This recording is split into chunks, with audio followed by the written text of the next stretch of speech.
الرحیم. چون حدود امور را بر حسب مراد استوار ساخت، خواست تا حسین را از مطاوی مکتوب ابن زیاد بیاگاهاند. باشد که چون این شدت و حدت را بداند، دل از انگیزش مبارزت و مناجزت برماند و این جنگ و جوش را بنشاند. لاجرم کس به حسین علیه السلام فرستاد و او را از این خبر آگهی داد.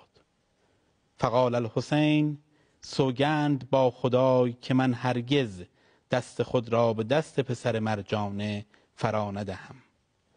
آنگاه حسین علیه السلام عمر ابن سعد را طلب نمود تا با او سخن کند. پس ابن سعد با 20 سوار از لشکرگاه خود بیرون شد و حسین علیه السلام نیز با 20 سوار برنشست و بین العسکرین پیاده شدند. حسین علیه السلام اصحاب خود را فرمود لختی از ما به یک سوی بباشید. همگان برفتند جز عباس و علی اکبر. ابن سعد نیز مردم خود را گفت تا کناری گرفتند. پسرش حفص و دیگر لاحق غلامی از وی به جا ماند. فقال له الحسین: ویلک یا ابن سعد. فرمود وای بر تو ای پسر سعد. از آن خدای که بازگشت تو به سوی اوست نمی ترسی و با من مقاتله می کنی و حالان که می دانی من پسر رسول خدای صاحب این جماعتم. با من باش و فرمان مرا گوش دار و خدای را از خود شاد کن. ابن سعد گفت: من چگونه این کار توانم کرد؟ ابن زیاد خانه مرا از بیخ و بن بر می کند. حسین علیه السلام فرمود: باکی نیست، من خانه ای نیکوتر از آن از بهر تو بنیان می کنم. ابن سعد گفت: از آن می ترسم که ملک و مال و ضیعت مرا تماما مأخوذ دارد. امام فرمود: نیز بیم مکن، من از ضیعت تو انفع و افزون در حجاز با تو عطا می کنم. ابن سعد گفت: مرا اهل و عیالی است، بر عیال خیش ترسناکم. قاتلات او بر حسین علیه السلام ناگوار افتاد. از وی روی بگردانید و برخاست و روان شد. فرمود: چه افتاد تو را؟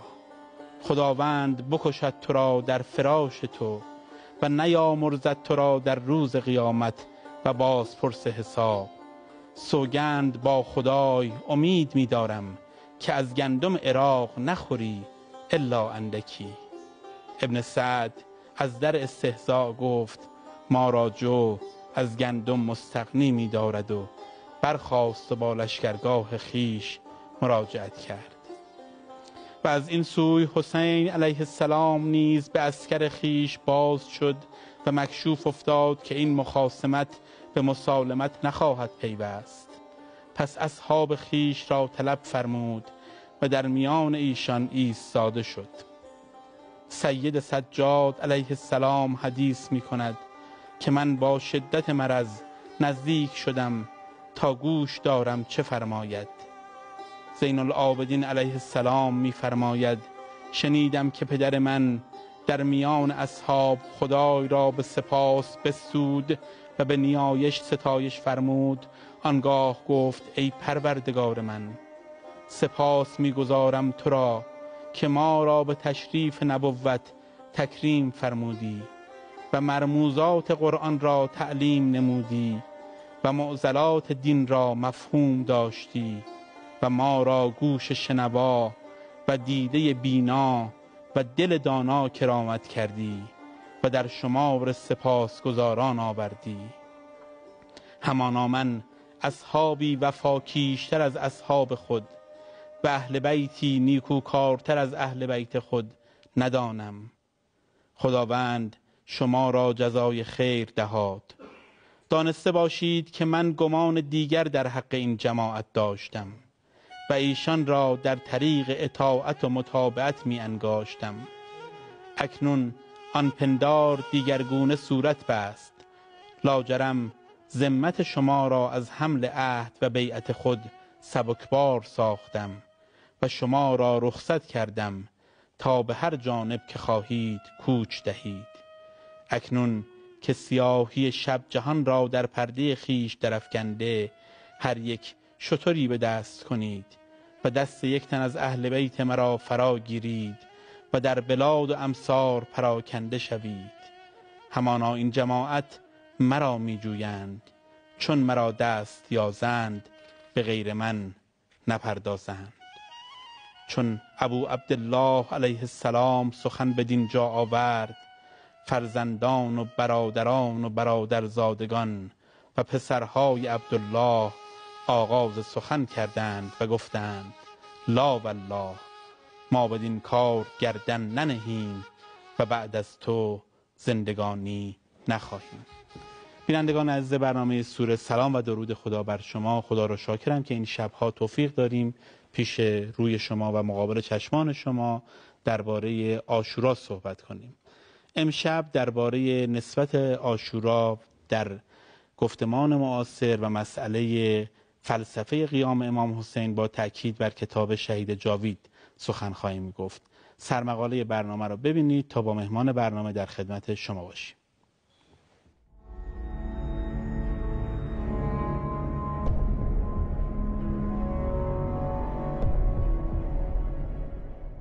کتاب شهید جاوید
بسیاری از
دست گروه هدف به رهبری سید مهدی هاشمی مخالفت شدید شمس‌آبادی با کتاب شهید جاوید و صالحی نجف آبادی بوده است، امری که بعد از چند دهه همچنان یکی از کانون‌های داغ نزاع‌های سیاسی اجتماعی ایران معاصر محسوب می‌شود.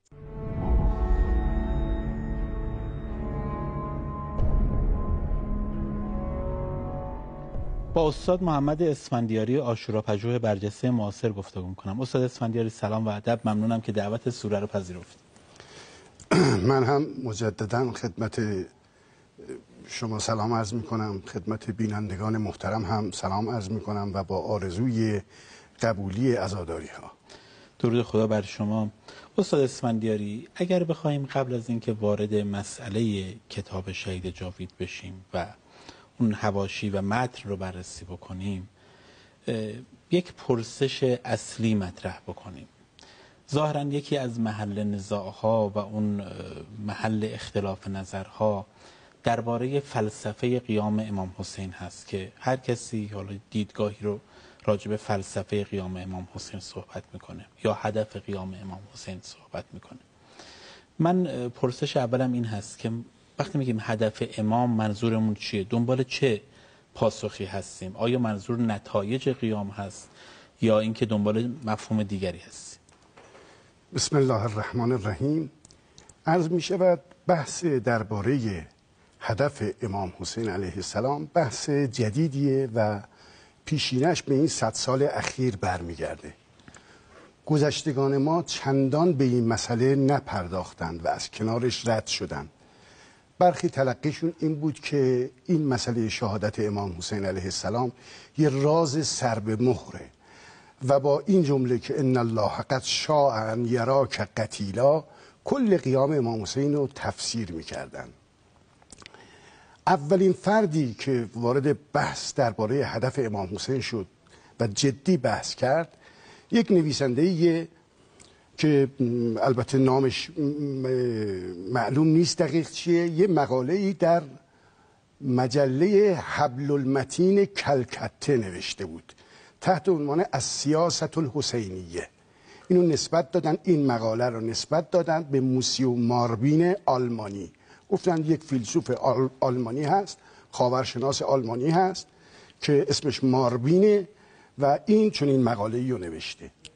به هر حال نقطه عطف یا اولین مقاله همین مقاله بوده. در 60-70 سال اخیر بیشتر بحث شده، کتاب‌های متعددی نوشته شده. استاد این یک درک و کشف علمی بود یا پاسخ به یک نیاز معاصر بود؟ برخی برانند که این مسئله به خاطر این بود که جنبش‌های ضد استعماری پدید اومد یا در کشور خود ما آرام آرام نهضت‌های انقلابی شکل گرفت و در کشورهای دیگر و اونجا اینها نیاز داشتن به تغذیه شدن از انرژی عاشورا و به خاطر همین این بحث خیلی پردامنه شد. این مسئله یک مسئله علمی بود یا یک رویکرد سیاسی اجتماعی بود؟ رویکرد سیاسی اجتماعی بوده. یعنی یه عده‌ای نهضت‌های ضد استعماری و عده‌ای از مسلمانان نهضت‌های ضد استعماری رو در جهان دیدن، نهضت‌های ضد استبدادی رو در جهان دیدن و بعد گفتن عجب ما غافل هستیم، ما چون این قهرمانی هم به نام امام حسین در تاریخ خودمون داشتیم. یعنی اینجوری نیست که از سر تحقیق و تأمل و تدقیق عده‌ای رسیده باشند به امام حسین، عده‌ای در مسیر مبارزه، در فرایند مبارزه به چنین چیزی برسن.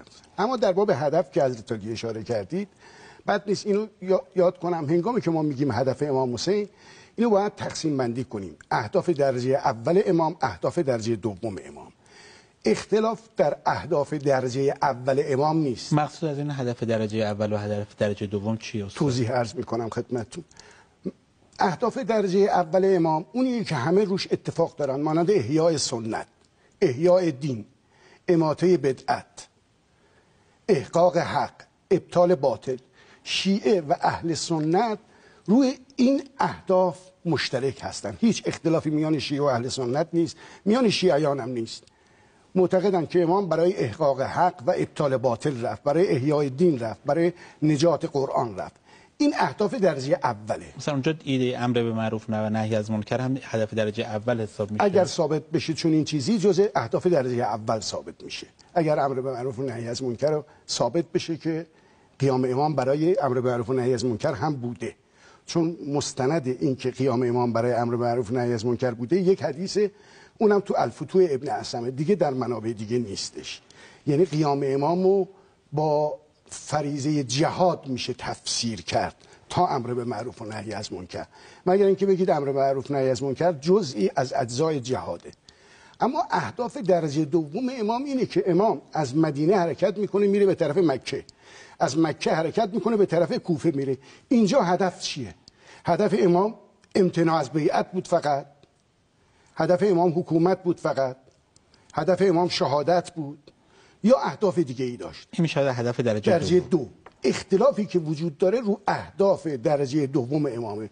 به عبارت دیگه تو تاکتیک ها و برنامه هاست، تو استراتژی و اهداف اصلی نیستش. اینجا یک پرسشی مطرح هست، یکی اینکه آیا ما امکان هدف سنجی امام رو داریم؟ یعنی اینکه با این فاصله به این صورت ریز که بعداً محل نزاع و بحث و اینها قرار میگیره میتوانیم هدف امام را آنگونه که بوده درک بکنیم؟ یک.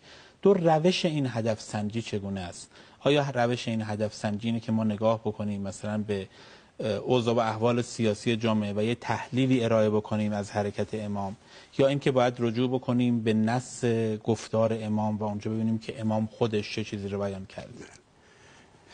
بله، با وجود اینکه نزدیک به 1400 سال از نهضت امام حسین علیه السلام میگذره، اما ما میتونیم هدف امام رو کشف بکنیم، به این دلیل که واقعه عاشورا یه واقعه خیلی مهمی بوده و اخبار درباره اون خیلی زیاد بوده. شاید مانند اخبار درباره پیامبر یا جنگ‌های امیرالمومنین. ببینید هنگامی که یه حادثه بزرگ اتفاق میفته اخبار هم زیاد میشه. مثلا الان تهران رو در نظر بگیریم، اگه یه زلزله بیاد به 3 ریشتر این خیلی خبرساز نمیشه، اما زلزله بیاد 7 ریشتر این خیلی خبرساز میشه. یعنی شأن اون واقعه اینه که خبرساز بشه. در موضوع امام حسین علیه السلام هم چون همه خاندان پیامبر در این واقعه کشته میشن و به شهادت میرسن، مظلومانه به شهادت میرسن، راوی زیاد داره.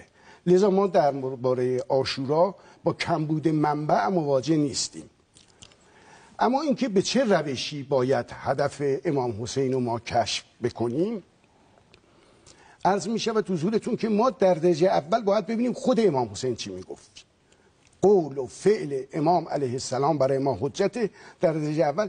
یعنی نباید ما گمان زنی بکنیم، حدس بزنیم یا با توجه به مسائل سیاسی روز بخوایم هدف امام رو کشف کنیم. تاریخ رو ما نباید دنبال سیاست بکشیم، ما باید دنبال تاریخ بریم. تاریخ رو نمیتونیم دنبال خودمون بکشیم. اینجا همین دغدغه دقیقاً مطرح است که من روی اون امکان و روش کمی متمرکز شدم. اینکه به هر حال به این هم اشاره کردیم که گاهی اقتضاعات و نیازهای معاصر ما موجب شده که مسئله شکل بگیره و ما گاهی عناوین رو در جامعه معاصر داریم کنکاش میکنیم و برای پاسخ به نیازهای امروزمون. درک امروز ما برای تطبیق با درک زمانه امام اون سازگاری و اون میزان انطباق رو دارد یا ندارد؟ این سوال اول. سوال دوم رو هم تو همین زمین از خدمتتون مطرح خواهم. ببینید یه فیلسوفی به نام کاروچه میگه تمام تاریخ تاریخ معاصره. تمام تاریخ تاریخ معاصره. یعنی شما هر دوره‌ای رو که میخواهید بررسی بکنید رنگی از معاصرت بهش میزنید، با عینک امروز مسائل دیروز رو بررسی میکنید. این که تمام تاریخ تاریخ معاصره یه هشدار به ما که ما سعی نکنیم رنگ معاصرت به نهضت امام حسین بزنیم، ببینیم اونجا چه اتفاق افتاده، نه اینکه الان مقتضیات عصر چیه و ما چه میپسندیم. این اون مغالطه است که احساس میشه وقتی آدم ادبیات مسخره رو مرور میکنه میان پژوهشگران اتفاق افتاده. یعنی اون آموزه هایی که قیام امام حسین میتواند برای امروز ما تلقی بشه و از اونها برداشت بشه برای امروز ما، به هر حال هر واقعه تاریخی میتواند عبرت هایی، درس هایی و الهام هایی برای امروز داشته باشه، گاهی این مساویه با هدف خود امام دانسته شده. شما به این مغالطه بله دیگه، این یک مغالطه است. همین که کروچه میگه تمام تاریخ معاصره، یعنی ما باید از این معاصرت بپرهیزیم. تاریخ رو طبق مقتضیات زمان تفسیر نکنیم، طبق نیازهای زمان. چرا؟ ببینیم نیازهای زمان ما چیست، از تاریخ بریم جوابهایی برای اون بیاریم، اما طبق مقتضیات یا به عبارت دیگه طبق خوشامدها و ناخوشامدهای روز تفسیر نکنیم.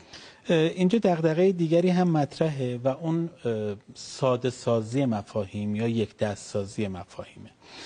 وقتی برمیگردیم به تاریخ معاصر، اگر کسی امروز از من بپرسد که هدف امام خمینی از انقلاب چیست، واقعا اگر من بخوام دقیق بهش جواب بدم میبینم که نمیشود توی یک مفهوم زیر یک عنوان تشکیل حکومت و تمام، یا مبارزه با ظلم و تمام، یا مثلا احیای دین و تمام. میبینیم خیلی اوضاع پیچیده است، تحلیل های مختلفی داره، لایه های مختلفی داره. به عبارتی اصلا جهان انسانی و جهان تاریخ آشوبناک است و نمیشود اون رو برد زیر یک عنوان و یک چندگانه ایجاد کرد: حکومت، شهادت و مثلا قیام. هر شخصیتی رو ما در دوران معاصرمون بررسی میکنیم، گاهی به این دغدغه میخوریم که با یک عنوان نشود همه اون فلسفه رو درک کرد. آیا راجع به هدف و فلسفه قیام امام حسین این دغدغه وجود داره یا نه این مفاهیم واقعا راهنما و راهگشا است؟ بله، این دغدغه وجود داره. ما در تاریخ نباید مسائل ساده رو پیچیده کنیم و نباید مسائل پیچیده رو ساده بکنیم. برخیان گاهی موقع میخوان با یک عبارت یا با یک کلمه کل نهضت امام حسین رو تفسیر کنند. اما امشب به شرحی که بعداً خواهم گفت نمیشه چون این چیزی. همین که در مورد امر به معروف نهی از منکر عرض کردم خدمتتون، با یه امر به معروف نهی از منکر کل نهضت امام حسین تفسیر نمیشه. نهضت امام حسین فراگیرتر و گسترده تره. استاد اسفندیاری، از وقتی که پرسش از هدف امام، یا اگر احیانا هدف و فلسفه رو یکی بدانیم، و فلسفه قیام امام مطرح شده، چه پاسخهایی به این پرسش داده شده؟ آیا این پاسخها رو میتوان دسته‌بندی کرد و چند دسته اصلی و مثلا اون مکتب‌ها و اون جریان‌های اصلی رو شناخت یا خیر؟ بله، بحثی ما درباره هدف درجه دومه، چنان که اشاره کردم. رو هدف درجه اول به هیچ وجه اختلافی نیستش. در مورد هدف درجه دوم امام، یعنی برنامه امام چه بود؟ از مدینه که حرکت کرد برنامه امام چه بود؟ 7-8 نظریه وجود داره. یک نظریه قائل به امتناع از بیعت، امتناع از بیعت یا دفاع. میگن امام فقط میخواست بیعت نکنه و دفاع بکنه. دفاع منظور دفاع از جان هست. بله. یعنی اگر امام بیعت نمی‌کرد کشته میشد و ابا عبدالله دنبال راه حلی بود که در این مرحله کشته نشه. این یک نظره. نظر دوم نظریه حکومت شهادته. قائلان این نظریه میگن که امام حسین علیه السلام در پی حکومت بود، در پی تشکیل حکومت بود، اما از موقعی که با حر روبرو شد یا با حبیب ابن مظاهر روبرو شد، از اون موقع هدف رو تغییر داد و به شهادت رو انتخاب کرد. نظریه سوم نظریه شهادت عرفانیه. قائلان این نظریه از جمله سید ابن طاووس معتقدند که امام حسین علیه السلام برای تقرب به خدا و برای لقاء الله قیام کرد تا به شهادت برسه و به درجات عرفانی برسه. نظریه چهارم نظریه شهادت فدیه‌ایه. معتقدان به این نظریه معتقدند که امام حسین مانند حضرت عیسی مسیح، چنان که حضرت عیسی مسیح به صلیب کشیده شد تا فدای گناهان امت بشه، طبق باور مسیحیان، امام حسین علیه السلام هم چون این هدفی داشت. نظریه پنجم نظریه شهادت تکلیفیه. قائلان این نظریه میگن که امام حسین در پی شهادت بود و تکلیف امام چنین بود و از این به بعد دیگه هیچی ما نمیدونیم و در مورد این زمینه نمیتونیم بحث بکنیم. این نظریه پنجم. نظریه ششم شهادت سیاسیه. قائلان این نظریه میگن که امام حسین علیه السلام برای سلب مشروعیت از حکومت یزید رفت به قصد شهادت تا با شهادتش مظلومیت خودشو و نامشروع بودن حکومت یزید رو به اثبات برسونه. و نظریه هفتم نظریه تشکیل حکومته که در مورد این بعداً صحبت خواهیم کرد. استاد اسفندیاری، دو پرسش اینجا مطرح هست. یکی این نظریه هایی که ما میگیم آیا به حد نظریه پردازی رسیدند همه اینها، یا اینها برداشت هایی است و کشف هایی است که محققان از دیدگاه ها انجام میدن؟ مثلا سید ابن طاووس که اشاره کردید، آیا در مقام نظریه پردازی بود برای فلسفه و هدف قیام امام حسین، یا محققان که امروز مراجعه میکنن نگاه میکنن که از کلام سید ابن طاووس این گونه برمیاد؟ یا مثلا شخصیت های دیگری که گفته شد، چقدر از اینها در مقام نظریه پردازی بودن و چقدر بعداً محققان این نظریه ها را از کلام آنها برداشتند؟ خیلی سوال هوشمندانه و دقیقیه، بسیار سوال دقیقیه. واقع این که گذشتگان ما نه در پی نظریه پردازی نبودند. یعنی سید ابن طاووس که من عرض میکنم خدمتتون، اینجوری نیست که کسی از سید ابن طاووس پرسیده باشه هدف امام در این قیام چیه، یا خودش این سوال در ذهن داشته باشه که هدف امام چیه و بخواهد چون این چیزی بنویسه. نه، ما استیاد کردیم اینها رو. یعنی از لابلای صحبت‌های اینا، اون چیزی که اینا داخل پرانتز گفتن، ما اینا رو استخراج کردیم. یه پرسش و دغدغه دیگری که مطرح میشه خصوصا راجع به این چند نظریه اینه که گاهی این نظریه ها رو معارض همدیگه قلمداد میکنن و مثلا نظریه شهادت عرفانی رو مخالف نظریه شهادت سیاسی میگیرن یا نظریه حکومت میگیرن. این دغدغه وجود داره که ما به لحاظ روشی این اجازه رو نداریم که دو پارادایم رو، دو گفتمان رو به این صورت مقابل همدیگه قرار بدیم، چون هر کدوم از اینها واژگان تخصصی خودشون رو دارن.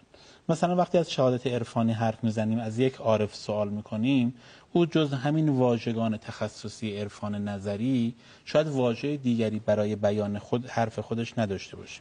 بسیاری از آشوراپژوهان مثلا اومدن حرفهای عرفا رو بعداً به این تفسیر کردن که اینها انزوا طلبند، اینها قضا و قدری اند، اینها سیاست زدایی میکنند از قیام ابا عبدالله. این دغدغه رو شما قبول دارید یا خیر؟ نه، برخی از این نظریات به هیچ وجه با هم قابل جمع نیست. بله اگه قابل جمع بود خب گفتن الجمع مهما امکن اولی من الطرح. باید آدمی بکوشه همیشه تا اونجایی که میتونه ترکیبگرا باشه، نظریات گوناگون دیگه جمع بکنه. اما موقعی که نظریاتی با هم جمع نمیشه باید دقیق روی اختلافات. دغدغه جمع کردن ندارم آقای اسفندیاری، دغدغه این رو دارم که اگر دو نظریه را نمیشود با هم جمع کرد، الزاما اون دو نظریه تناقض با همدیگه هم ندارن یا تعارض با همدیگه هم ندارن. مثلا در صحبتی با بعضی از عرفا و پژوهشگران عرفان نظری داریم، این دغدغه خیلی مطرح میشه که اگر عارفی میگوید هدف امام حسین لقاء الله هست، هدف امام حسین کمال رسیدن به اون کمال مطلوب هست یا فنای فی الله هست، این داره با ادبیات و واژگان و گفتمان تخصصی عرفان نظری حرف میزنه. این رو نمیشود از لحاظ روشی معارض نظریه مثلا حکومت گرفت. اینها دو زبان مختلف و دو جهان مختلف هستن. دغدغه جمع اینجا وجود نداره، بیشتر دغدغه روشی تعارض برقرار کردن بین اینها وجود داره. بله دیگه، میون برخی از اینها تعارض به هیچ وجه نمیشه جمع کنه. اون عارف هم نباید با اصطلاحات خودش چیز کنه. هر علمی برای خودش اصطلاحاتی داره، یه ترمینولوژی داره. من باید از هر علمی تاریخ صحبت میکنم از اصطلاحات تاریخی استفاده میکنم. کلام صحبت میکنم از اصطلاحات کلامی چیز کنم. این گونه میفهمم که در دیدگاه شما وقتی از هدف و فلسفه قیام امام حسین حرف میزنیم، در نگاه شما این است که ما از یک مسئله تاریخی حرف میزنیم. بله همینطوره. یعنی و اگر اون عارف مدعی باشد که من به لحاظ تاریخی دارم نظریه ارائه میدم، اون وقت حرفش تعارض ایجاد میشه. ولی اگر حرف تاریخی نزنه احتمالاً این تعارض دیگه برقرار نخواهد. به هر حال ببینید هر کسی را اصطلاحی داده ایم. درسته منطقی را بحث در الفاظ نیست، نمیخوایم بحث در الفاظ بکنیم، اما اختلاف خلق از نام افتاد، چون به معنا رفت آرام افتاد. اختلاف خیلی بله از نام ها هست. حکایت عزم و عنب و انگوره که 3 نفر میگفتن 3 چیز میخواهیم، 4 نفر میگفتن 4 چیز میخواهیم، همون حکایته. نه، ما باید از اصطلاحات قوم استفاده بکنیم. خب از این بحث عبور بکنیم و کمی به مسئله کتاب شهید جاوید برسیم. کتاب شهید جاوید یک متن داره و یک حاشیه داره. اولین سوال من این هست که آیا این کتاب به لحاظ متنی دارای اون اهمیت و جایگاه خاص در عاشوراپژوهی معاصر هست یا نه؟ یعنی اگر اون حواشی رو کنار بگذاریم که ما در سرمقاله برنامه هم بهش اشاره کردیم، پرسشم رو اینگونه مطرح بکنم چه جایگاهی در عاشوراپژوهی علمی معاصر داره؟ بله، عرض می شود که امسال که سال 99 درست 50 سال از تاریخ انتشار کتاب شهید جاوید گذشته. شهید جاوید سال 1349 منتشر شد. تا کنون 19 کتاب مستقل در رد شهید جاوید نوشته شده. یعنی در تاریخ ایران ما هیچ کتابی نداریم که اینقدر ردیه بهش نوشته شده. هیچ کتابی، عنایت بفرمایید، ما در تاریخ ایران هیچ کتابی نداریم که اینقدر به اون ردیه نوشته شده. در 19 کتاب مستقل در رد اون نوشته شده. در ضمن 20 کتاب هم باز نقد شده. این کتاب قطعاً کتاب مهمیه، قطع نظر از اینکه کسی اونو مثبت تلقی بکنه یا منفی تلقی بکنه. برای اهمیتش من اینو عرض کنم خدمتتون، یکی که اینقدر بهش توجه داده، یکی در 10 روز اولی که این کتاب در قم منتشر شد 2000 نسخه از اون فروش رفت در طی 10 روز. تا سال 1360 به 12 تا چاپ منتشر شد. نویسنده کتابم از مدرسان حوزه علمیه قم بوده و کتاب‌های متعددی داره، مانند قضاوت زن در فقه اسلامی، غلو، جهاد، حدیث‌های خیالی در مجمع البیان، جمال انسانیت یا تفسیر سوره یوسف. قطعاً کتاب مهمیه. یعنی عاشوراپژوهی قبل و بعد از شهید جاوید با هم فرق میکنه. پس من باز برای رسیدن به این سوال باید برگردم و یکی دو نکته را باز بهش بپردازیم. درباره کتاب ما میدونیم که کتاب یک فرامتن و یک حاشیه‌ای داره. من میخوام این فرامتن و حاشیه رو هی از کتاب جدا بکنم، چون بحثمون یک بحث درون متنی و علمی خواهد بود. خب اسناد مختلفی وجود داره که یک ساواک وارد شد و به انتشار گسترده این کتاب کمک کرد. یعنی از اون اختلافی که افتاد در بین انقلابیون و بین مذهبیون خواست نهایت استفاده رو بکنه. این اسناد رو ما در مجله برنامه به آدرس شبکه اجتماعیمون بارگذاری میکنیم. مقاله هم هست از جناب آقای فرج اللهی، اونجا این اسناد رو بررسی کردن، اونجا هم بینندگان میتونن ببینن. بعضی هاش رو هم من اینجا بهش اشاره میکنم. مثلا این سندی که از زیر اسناد مربوط به آیت الله گلپایگانی میگه که درگیری دو جناح به نفع نظریه سه‌شنبه است، نظریه کارشناس ساواک، درگیری دو جناح به نفع دستگاه دولتی است و وسیله منابع تاکنون نسبت به تشدید اختلافات اقدامات انجام شده و قضیه به صورت منازعات جزئی تاکنون پیش رفته است. یا مثلا سند خیلی صریح خیلی محرمانه‌ای که ما داریم مربوط به سال 1350، اونجایی است که درخواست میشه از طریق ساواک که به استحضار میرساند تسهیلات جدید تجدید چاپ کتاب شهید جاوید فراهم است و مدام درخواست میشه که این کتاب در جایی که علما هستن. سندهای این گونه است. عکسش هم هست، یعنی باید بی‌طرفانه قضاوت بکنیم.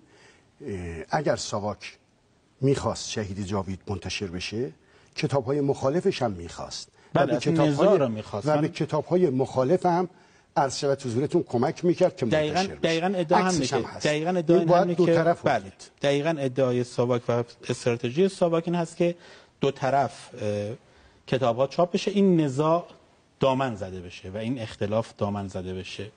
این یک. نکته دوم فضای انقلابی است که بسیاری از انقلابیون این کتاب رو مدافع ایده انقلاب امام میدونن و به نظرم دفاعی که میکنن و اون حواشی که شکل میگیره شاید بخشش به خاطر این هست. و سومی شخصیت مرحوم صالح نجف آبادی که خب شخصیت ویژه و خاص و دارای قلم به اصطلاح آیه محمد تقی شریعتی گزنده است. من میخوام بگم اگر ما این سه عنصر رو کنار بگذاریم، آیا باز هم کتاب شهید جاوید اون اهمیت رو دارد یا نه، تا برسیم به سوال بعدی؟ چون ارجاعاتی که داده شد بعضن به تیراژ کتاب، بعضن به ردیه ها، بعضن به همون چیزهایی است که آدم احساس میکنه بخشیش حاصل سیاستگذاری و مدیریت روانی و توانمند ساواک هست توی این قصه. اگر این را کنار بگذاریم، صالحی نجف آبادی حرف جدید، ایده جدیدی در عاشوراپژوهی داشت یا خیر؟ عرض می شود حضورتون که این کتاب اهمیت داره یا اهمیت نداره از کجا دانسته میشه؟ ملاک داریم ما. ملاک، یه ملاک اینه که تو کتاب‌های دیگه به این کتاب ارجاع داده بشه. یک ملاک برای اهمیت این کتاب، برای اهمیت هر کتاب، اینی که در منابع دیگه بهش ارجاع داده بشه. موقعی که 19 کتاب درباره یک نفر در نقد یک کتاب می‌نویسن و تو تاریخ ایران هم بی سابقه باشه، پیداست که این کتاب مهمه دیگه. در ضمن 20 کتاب هم ارجاع میدن و نقد میکنن، پس معلومه کتاب مهمه. به هیچ وجه نمیتونی ادبیات عاشوراپژوهی قبل و بعد شهید جاوید با یکدیگه فرق کرده. این هم آقای صالحی 7 سال روی این کتاب زحمت کشیده. ایشون یه روشی داشت، اگه اجازه بفرمایید من روش ایشون رو عرض کنم. یه روش داشت تو تألیف، یک روش داشت در تحقیق. در تألیف ایشون 2 تا ویژگی داشت.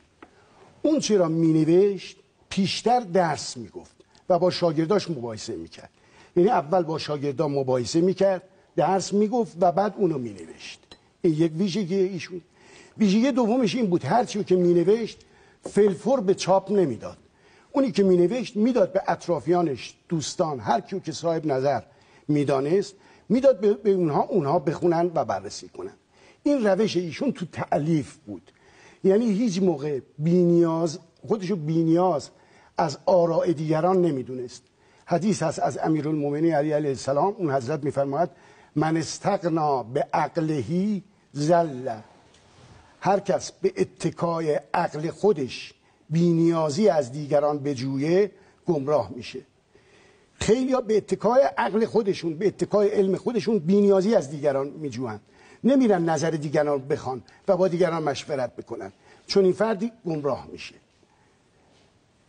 آقای صالحی دقیقاً روشش اینجوری بود که اتکای به عقل خودش نمیکرد، میدید خردمندان دیگه چی میگن، یعنی عقل کل در عقل جمعی میدونستش. این روش اتفاقاً در مرحوم آیت الله طالقانی هم من دیده بودم. آقای طالقانی هر چیزی که مینوشت، از جمله مثلا کتاب اسلام و مالکیت یا تفسیر پرتوی از قرآن، میداد قبل چاپ دانشجویانی که دور و برش بودن میداد به اینها بخونن. و تو زندان هم آیت الله طالقانی هنگامی که تفسیر قرآن میگفت، تفسیر قرآن که میگفت گاهی موقع تو آیاتی اختلاف بود، میگفت به عقل ناقص من اینجوری میرسه، به عقل ناقص شما چی میرسه؟ استاد اسفندیاری ببخشید من این جمله‌مو تموم کنم. من اینجا چون دغدغه این بله جمله‌مو من تموم کنم. میگفت به عقل ناقص من میرسه اینجوری، به عقل ناقص شما چی؟ بعد برای اینکه کسی بر نخوره میگفت شما که عقل کل نیستید، عقل کل همه ما هستیم. این دغدغه وجود داره. یعنی میخوام از این ویژگی‌های اخلاقی یا ویژگی‌های اخلاق پژوهش در حقیقت قبول بکنم، چون دو طرف ماجرا عالمان برجسته قرار میگیرن و دعوا و نزاع میان عالمان برجسته برقرار میشه. وقتی بریم سراغ متن کتاب، اون گرانیگاه و نقطه ثقل شهید جاوید ظاهراً 2 چیز هست، اگر چیز دیگری هست شما اصلاح بکنید و تکمیل بکنید. یکی درباره فلسفه و همون هدف قیام امام هست و یکی راجع به اون مبانی کلامی که جناب صالحی نجف آبادی مطرح میکنه. اول اینکه اون نزاع روی کدوم یک از اینها خیلی بار میشه و شدت میگیره و اون دعواها و اون برخوردهای تند حتی با مرحوم صالحی نجف آبادی صورت میگیره؟ به خاطر ایده تشکیل حکومت هست یا به خاطر اون ایده کلامی راجع به علم امام که حالا مفصل راجع بهش حرف خواهیم زد؟ حاشیه بیشتر متوجه کدومه؟ بله اجازه بفرمایید من نظر ایشونو تقریر بکنم که پاسخ این سوال هم در معلوم میشه. ببینید آقای صالحی معتقد بود قیام امام حسین 4 مرحله داشته و اون حضرت تو هر مرحله هدفی رو تعقیب میکرده. یعنی اینجوری نیست که امام فقط یک هدف داشته از ابتدا تا انتها در پی اون هدف بوده، نه، قیام امام 4 مرحله داشته و در هر مرحله امام یک هدفی رو تعقیب میکرده. مرحله اول هنگامی که امام حسین از مدینه حرکت میکنه میرود به مکه. بعد از مرگ معاویه. بعد مرگ معاویه از مدینه حرکت میکنه میرود به مکه تا مدتی که تصمیم داشت تو مکه بمونه. هدف امام در این مرحله امتناع از بیعت یا دفاع. امتناع از بیعت یا دفاع. مرحله دوم از هنگامی که امام حسین میره به طرف کوفه، از مکه حرکت میکنه میره به طرف کوفه تا برخورد با هر. در این مرحله هدف امام تشکیل حکومته. چرا اینجا مرحله تشکیل حکومته؟ چون امام در مکه که بود 1 نامه، 2 نامه، 10 نامه، صدها نامه، برخی گفتن هزاران نامه به سوی امام اومد و امام امکان تشکیل حکومت رو عقلایی میدانست. نامه اومد که ما از شما حمایت میکنیم، شما به کوفه بیایید. علاوه بر این نامه ها پیک هایی هم به طرف امام حسین رفتن و گفتن آقا شما بیایید به کوفه که پایگاه شیعیان هم هست. این مرحله دوم. مرحله سوم از برخورد با هر تا شروع جنگ. هدف امام جلوگیری از جنگ بوده. از هنگامی که امام برخورد میکنه با هر تا شروع جنگ هدف امام جلوگیری از جنگ بوده. مرحله چهارم تهاجم دشمن و شروع جنگ و هدف امام مقاومت و دفاع بوده. به عبارت دیگه امام حسین 4 هدف رو تعقیب میکرد. به این صورت میشه گفت: 1 مبارزه منفی یعنی امتناع از بیعت، 2 مبارزه مثبت یعنی تشکیل حکومت، 3 جلوگیری از جنگ، 4 دفاع، مقاومت و نه شهادت. این 4 هدف و امام در 4 مرحله تعقیب کرد. برای اینکه بحث یکم به بحث‌های روز هم نزدیک بشه، ما می‌خوایم یه آیتم ببینیم، صحبت‌های مرحوم احمد قابل رو که فکر می‌کنم احتمالاً توی اون هدف اول باید دسته‌بندی بکنیم از نظر علمی و می‌خوام یکم این رو ارزیابی بکنیم با حضور شما و دیدگاه شما رو هم بدونیم و نکاتی رو هم راجبش بیان بکنیم. خیلی همین آیتم توی شبکه‌های اجتماعی قبلا پخش شده و ما لازم دیدیم که امشب راجبش صحبت بکنیم. بریم این آیتم رو ببینیم و برگردیم و نظر استاد اسفندیاری و با تجربه کتاب شهید جاوید رو از این صحبت‌ها بشنویم.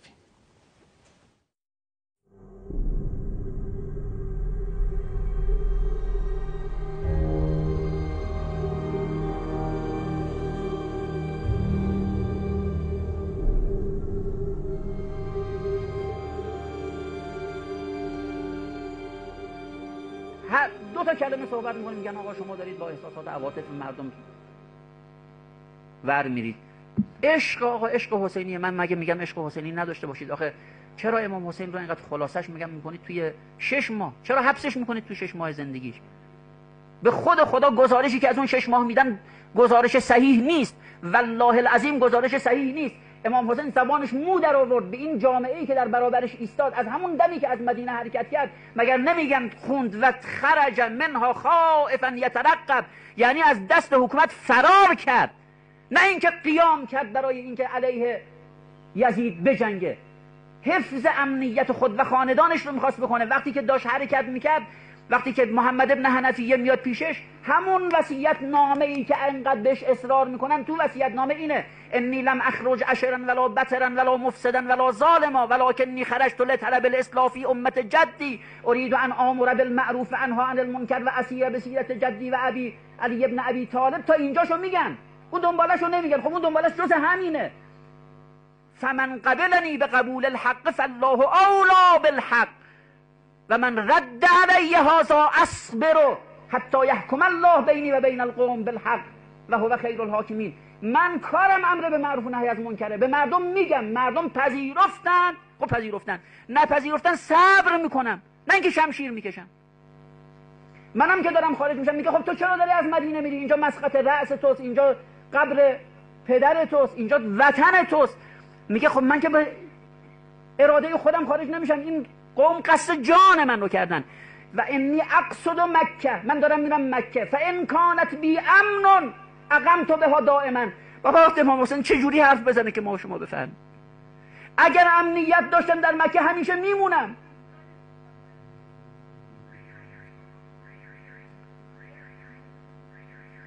توی مکه خبر میدم میخوان ترورت کنن، حریم خدا رو میخوان بشکنن، میگه جان من ارزش این رو نداره که حریم خدا شکسته بشه، من از مکه خارج میشم. خب تو این فاصله نامه نوشتن از کوفیان که آقا اگه تو بیا اینجا ما امنیت تو حفظ میکنیم. زندانم شاید تونستیم حاکم قرارت بدیم. امام حسین برای حکومت نمیرفت، برای این میرفت که اگر بشه اونجا امنیتش باشه بتونه امر معروف و نهی از منکر کنه. بعد وقتی که میخواد خارج بشه ابن عباس میاد میگه چرا داری از اینجا میری؟ میگه بابا اینا دارن این کارا رو میکنن با من، میخوان به خاطر من خون منو اینجا بریزن. حریم امن خدا که خدا گفته اینجا محل امن، اونجا رو میخوان بشکنن. من دارم خارج میشم، از اینجا میرم بیرون. میگه خب کجا میری؟ میگه میرم تو این رمل ها، تو این دره ها، لحقت به شعوب و رمال حتی انظر ما یکون، تا ببینم چه اتفاقی میفته.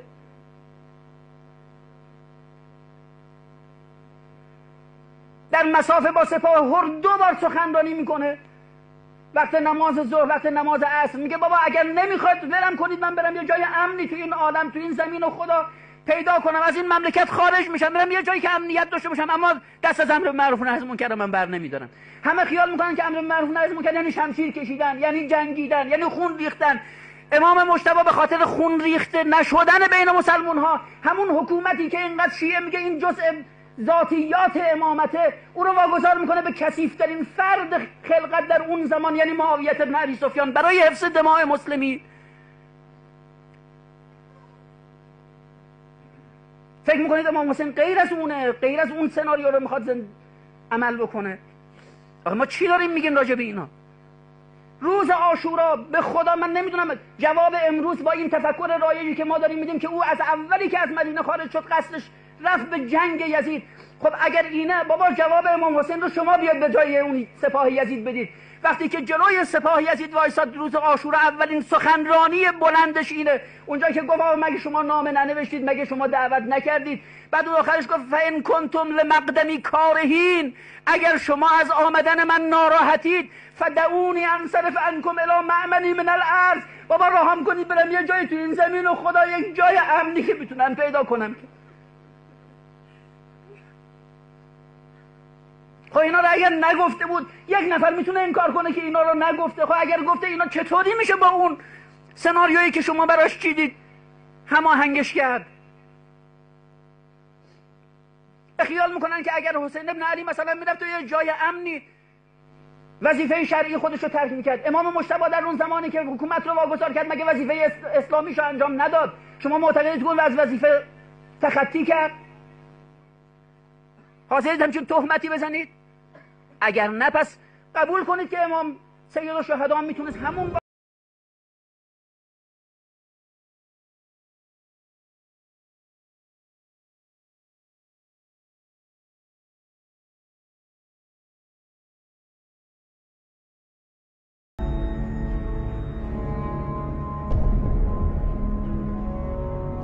استاد اسفندیاری صحبت‌های همراه با شور و آمیخته با بغض و هیجان مرحوم احمد قابل رو شنیدیم. آیا واقعا این گونه است که کسانی که قائل به نظریه امتناع یا رد حضور شما است که امتناع از بیعت یا دفاع نیستند، اون هم در همه مراحل، اینها سناریو دارن، تهمت دارن میزنن، یا اینکه نه طبق نظر شما این یک مرحله ای از مرحله قیام بوده و قیام مراحل دیگری داشت؟ بله، همونطوری که بنده عرض کردم 7-8 نظریه درباره امام حسین علیه السلام وجود داره. یک نظریه همینه که مرحوم آقای قابل اشاره کردن. پیروان این نظریه میگن امام در پی امتناع از بیعت بوده و جز به دفاع از خودش به چیزی دیگه نمیاندیشه. میخواسته بیعت نکنه و از طرفی هم میخواسته دفاع از جان خودش بکنه.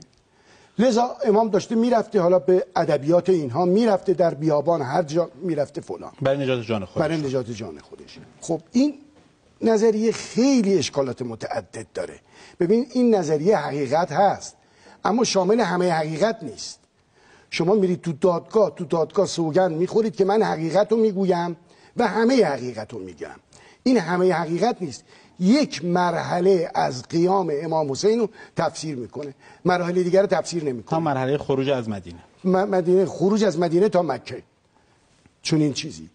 خب امام، اما ما میدونیم که امام مسلم ابن عقیل رو میفرسته کوفه. برای چی میفرسته کوفه؟ اگه امام فقط میخواسته فرار بکنه و فقط هدفش حفظ جان خودش بوده، مسلم ابن عقیل کوفه چیکار میکرده؟ 40 روز تو کوفه مونده. چرا مسلم ابن عقیل اونجا کسی رو مأمور کرده بودش اسلحه بخرن و اسلحه میخریدن؟ اسلحه رو میخواستن برای چی؟ اگه امام میخواست فرار بکنه اسلحه. بعد مسلم 40 روز در کوفه میمونه و از اونجا نامه مینویسه به امام که ان جمع اهل الکوفه معک فاقبل حین تقرأ کتابی. مردم کوفه با شما هم، بیایید شما اینجا نامه منو که میخونید بیایید به طرف من، چون همه مردم کوفه با تو هم. ایشون تعبیر مردم کوفه را هم، اون دعوت مردم کوفه را هم به امان دادن تعبیر کردن تا اون تشکیل حکومت. نه خیر، اینا صحبت امان دادن نیست، صحبت بیعته. اینا بیعت کردند، بیعت علی الجهاد، بیعت کردند با مسلم ابن عقیل به نیابت از امام حسین علیه السلام. مسلم هم که گرفتن در کوفه گفتن واسه چی اومد اینجا؟ مسلم گفت ما اومدم امر به معروف نهی از منکر کنیم، حکومت تشکیل بدیم. بعد اگر امام فقط به دفاع از جانش میپرداخت و هدفی دیگه ای نداشت، باید میرفت یمن. عبدالله ابن عباس اتفاقا همین پیشنهاد کرد، بره یمن. یا محمد ابن حنفیه پیشنهاد دیگه کرد، گفت توی این کوهها، این جاهای صعب العبور هست، هیچکی دسترسی نداره، برید تو شکاف کوهها پنهان بشید. امام که نمیخواست پنهان بشه، فقط به دفاع از جان خودش نمیاندیشید. لذا این تفسیر، من تفسیر ناقصی، به نظر میرسه تفسیر ناقصی اینو من میدونم. ما این رو در شبهای دیگری هم بررسی خواهیم کرد استاد اسفندیاری. به نظر میرسه خیلی ما این بحث فلسفه هدف امام حسین رو خواستیم هر جریانی یا هر گروهی به نفع خاص امروز سیاسی یا جریانی خودش تفسیر بکنه. یعنی جایی که ما با حکومت دینی زاویه پیدا میکنیم بیایم اون منبع انرژیزاش رو بزنیم، یا جایی که میخوایم مثلا حکومت تشکیل بدیم هم بیایم بریم سراغ امام حسین. من این دغدغه رو دیدم شما در مصاحبه‌ای گفتید و در کتاب عاشوراشناسیتون هم بهش اشاره کردید که خیلی این دغدغه وجود داره. برگردیم سراغ شهید جاوید و اون ویژگی ها و اون مسئله اصلی کتاب. عرض میشه به حضورتون به کتاب شهید جاوید 5 تا اشکال وارد کردن. اگه اجازه بفرمایید من این 5 اشکال رو عرض کنم و پاسخی هم که براش هست. اشکال اول این که میگن نظریه تشکیل حکومت با علم غیب امام منافات داره. از اونجا که امام عالم به ما کان و ما یکون و ما هو کائنه، طبعاً میدانست موفق به تشکیل حکومت نمیشه و لذا چون این هدفی نداشت. اگه بگیم امام هدفش تشکیل حکومت بود، لازمش نفی علم غیب امامه. این رو بخشی از منتقدان میگن. دو پاسخ برای این وجود داره. یکی این که ما مانند متقدمان شیعه، مانند سید مرتضی علم الهدا، شیخ مفید، شیخ طوسی، قائل باشیم که علم امام علیه السلام محدوده. علم امام نامحدود مانند علم خداوند نیست، علم امام محدوده. این علم محدود رو توضیح بدیم چون شاید اشتباه بشه. بعضی از این بزرگواران مثلا علم امام به شهادت خودشون رو جزء علم میدونن، اون لحظه و وقوع و تاریخ رو جزء علم امام بله، اون که میگن علم امام محدوده، امام که میدانست به شهادت میرسه. اینو هیچ کسی منکر نیستش، اینو هیچ کس منکر نیست که امام حسین علیه السلام میدانست به شهادت میرسه. اون چیزی که محل اختلاف زمان شهادته. پس یکی این که مانند متقدمان شیعه بگیم که امام علمش محدوده، یا بیاییم نه مانند متأخران و معاصران شیعه، مانند سید مرتضی، مانند علامه مجلسی و مرحوم میرزای قومی و مرحوم علامه طباطبایی، مثل اینا قائل باشیم که علم غیب تأثیری در عمل نداره.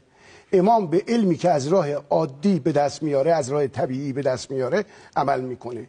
به علمی که از راه غیب به دست میاره عمل نمیکنه. یعنی در این علم این تکلیف پاسخ آفرین نیست. در این پاسخ علم امام انکار نمی شود، علم جهان شمول و علم به همه جزئیات به ما کان و به ما یکون امام انکار نمی شود، ولی این علم مبنای عمل امام نیستش.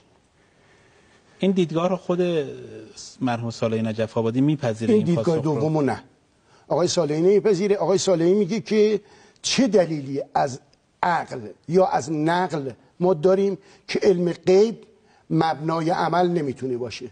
در حالی که اون پاسخ علامه است در اون نقدی که بر همین کتاب می‌نویسن، کوتاه در مختصر درباره علم امام. بله، چه دلیلی از عقل و نقل وجود داره؟ بلکه عکسش وجود داره. در قرآن میخوانیم خداوند میفرماید لو کنت اعلم الغیب لاستکثرت من الخیر و ما مسنی السوء. اگر من علم غیب داشته باشم، غیب بدانم، لاستکثرت من الخیر، خیر اختلاف در اینجا شکل میگیره، خیر فراوان کسب میکردم و ما مسنی السوء، و هیچ حادثه ناگواری به من نمیرسید. اینجا نقطه اختلاف بین مرحوم علامه طباطبایی و مرحوم صالحی نجف آبادی سر این نکته است. علم غیب امام آیا علم کاملی است یا علم مختصر و محدوده یا نامحدوده، و اگر نامحدوده مبنای عمل هست یا مبنای عمل نیست. اشکال دومی که میکنن، میگن اگر شما بپذیرید که امام حسین برای حکومت قیام کرد، لازمش اینه که العیاذ بالله امام خطا کرد، یعنی اون حضرت در اعتمادش به مردم کوفه و ارزیابی قدرتش اشتباه کرد و سخن خیرخواهان رو نشنیده گرفت. این رو چه کسانی میگن استاد؟ اینو کسانی که مخالف نظریه تشکیل حکومت هستند، مخالف نظریه تشکیل حکومت و مخالف کتاب شهید جاوی. شناخته شده وجود داره. خیلی علل اغلب این همینو میگن، علل اغلب همینه. خب اینجا یک مسئله هستش که باید روشن بشه. کوفه، ببینید ما باید رو کوفه خوب دقیق بشیم. الان رفتیم روی پاسخ به این اعتراض. بله، پاسخ به این. کوفه اول حاکمش نعمان ابن بشیر بوده، بعدن حاکمش ابن زیاد شد. این نعمان ابن بشیر در موردش گفتن کانه حلیما ناسکن یحب العافیه، انسان بردباری بود، اهل عبادت بود و عافیت طلب بود و اهل مسالمت بود. شیعیان کوفه نعمان ابن بشیر رو تحریم کرده بودن، به نماز جمعش نمی رفتن، در قصر اونو تنها گذاشته بودن. نعمان ابن بشیر هم کاری نمی کرد. امام که حرکت میکنه از مکه به طرف کوفه میره، به طرف این کوفه نعمان ابن بشیر میره، به طرف این کوفه نعمان ابن بشیر، نه کوفه ابن زیاد. از مکه که امام حرکت میکنه هدفش کوفه که حاکمش نعمان ابن بشیره. یعنی اینجا قیام جنبه عقلایی پیدا میکنه. بله. و محتمل الوقوع هست و بله. امکان پیروزی امام بسیار زیاده. و عرض کردم مسلمم نامه مینویسه که آقا الرائد لا یکذب اهله، من به شما دروغ نمیگم، مردم کوفه با شما هستن، از شما حمایت میکنن، شما الاجل ثم الاجل بیایید به طرف کوفه. یعنی مبنای حرکت امام از مکه به سمت کوفه یک مبنای عقلایی است. امام به طرف کوفه ابن زیاد نمیرفت، به طرف کوفه نعمان ابن بشیر میرفت. منتها اینجا ممکنه یه اشکالی کسی بکنه. اشکال اینه که خب در راه که امام می اومد متوجه شد، خبر بهش رسید که ابن زیاد حاکم شده و مسلم ابن عقیل کشته شده، چرا امام برنگشت؟ اینم چند پاسخ داره. یکی این که امام با اصحابش اونجا مشورت کرد، اصحاب گفتن انک والله ما انت مثل مسلم ابن عقیل ولو قدمت الکوفه لکان الناس الیک اسرع. گفتن به خدا قسم یا ابا عبدالله، شما مانند مسلم ابن عقیل نیستید، شما اگه برسید به کوفه مردم دورتون رو میگیرن. باز هم امید و احتمال پیروزی میدادن و حرف درستی هم میزدن. این اصحاب امام حرف درستی هم میزدن، رو همین حساب نگذاشتن امام به کوفه برسه. امامو در کربلا محاصره کردن، در بیرون کوفه. بعد برادران مسلم 5 نفر بودن، برادران مسلم 5 نفر بودن، رو کردن به امام حسین علیه السلام، گفتن قد جاءک من الکتب ما نثق به، این نامه هایی که برای شما اومده ما به اینا اطمینان داریم، اینا دروغ نمیگن، راست میگن. منتها یه مشکل ما اینه که همیشه تاریخ رو از آخر به اول تحلیل میکنیم. الان چون امام حسین در روز 10 محرم سال 61 به شهادت رسید، خیال میکنیم اون موقع هم روشن بودش که در 10 محرم به شهادت یعنی میرسه. مقدمات ظاهری و شواهد این گونه بود که باز هم امید به تشکیل حکومت و امید به پیروزی برای قیام امام وجود داشت. حتی هنگامی که امام برخورد میکنه با حر، به اصحابش میگه لا ندری علی ما تنصرف و بنا و بهم الامور فی عاقبهی. میگه من نمیدونم عاقبت کار به کجا میرسه، عاقبت ما و اینا به کجا میرسه. حتی هنگامی که با حر برخورد کرد، ما چون آخر داستان رو میدونیم خیال میکنیم همه از قبل روشن بود، حالا که روشن علی الظاهر. اگر روشن بود برای امام مأمور به علم ظاهرش بود. بله، یا اگر مأمور به علم ظاهر. اشکال دیگه ای که به نظریه، اشکال سومی که به نظریه تشکیل حکومت وارد کردم اینه که میگن اگر نظریه تشکیل حکومت رو بپذیرید لازمش اینه که امام شکست خورد. امام میرفت که حکومتی تشکیل بده و شکست خورد.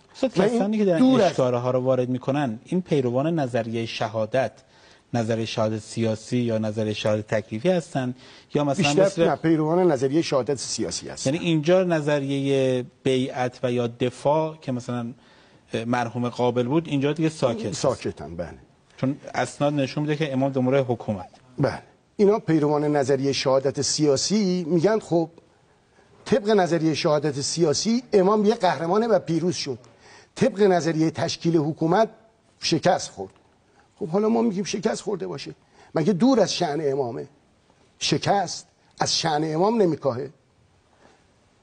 سنگ بدگوهر اگر کاسه زرین شکند، این شکست ظاهری یعنی شکست نظامی رو اینجا دون شأن امام میدونن برخی، اما نه دون شأن. اگر هدف قیام رو بگیم تشکیل حکومت، امام به اون هدف تشکیل حکومت نرسیده. بله، اگر این دور از شأن نیست. اگر موافق باشید یه نفس تازه بکنیم، یک آیتم تاریخی ببینیم و برگردیم بحث رو پی بگیریم.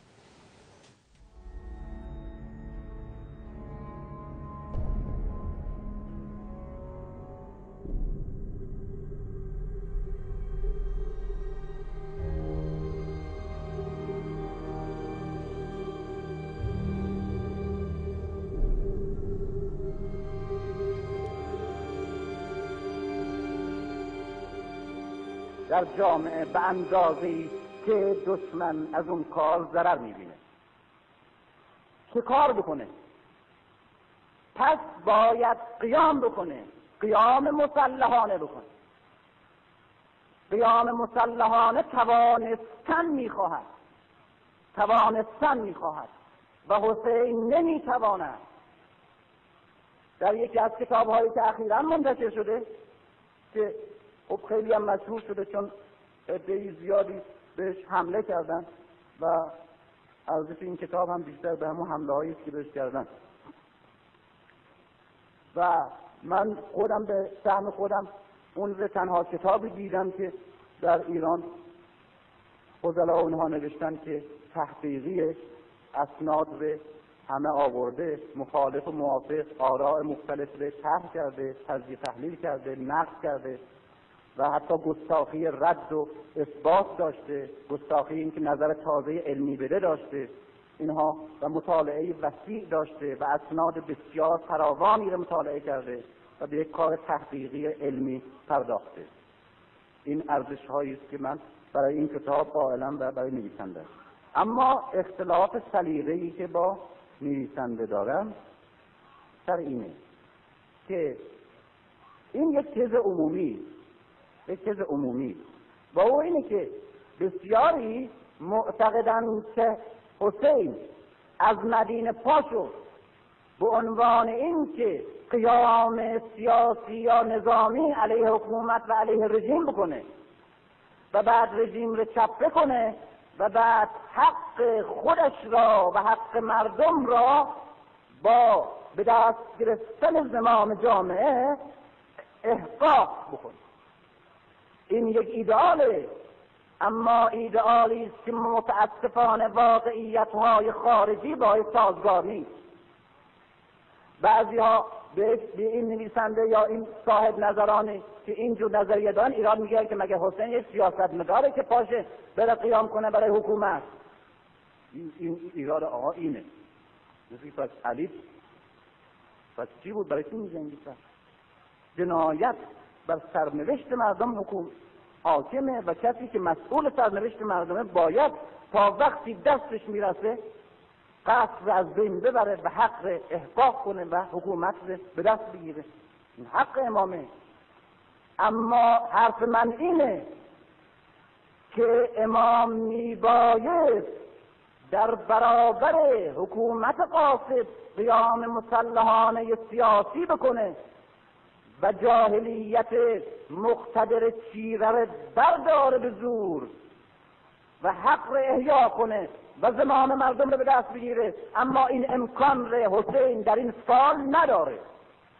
دلیلی که میارن بعضی از اون آقایون به خصوص نویسنده این کتاب اینه که پایگاه کوفه یک پایگاه به شدت طرفدار حسین و خانواده حسین و خانواده پیغمبر و علی. درست پشت کوفه به ایرانه که اونجا سمپاتی داره و سمپاتیزانهای خانواده علی توی تسنن و غیر تسنن هست.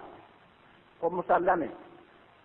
من میگم که پایگاه کوفه یک پارچه در اختیار امام حسین.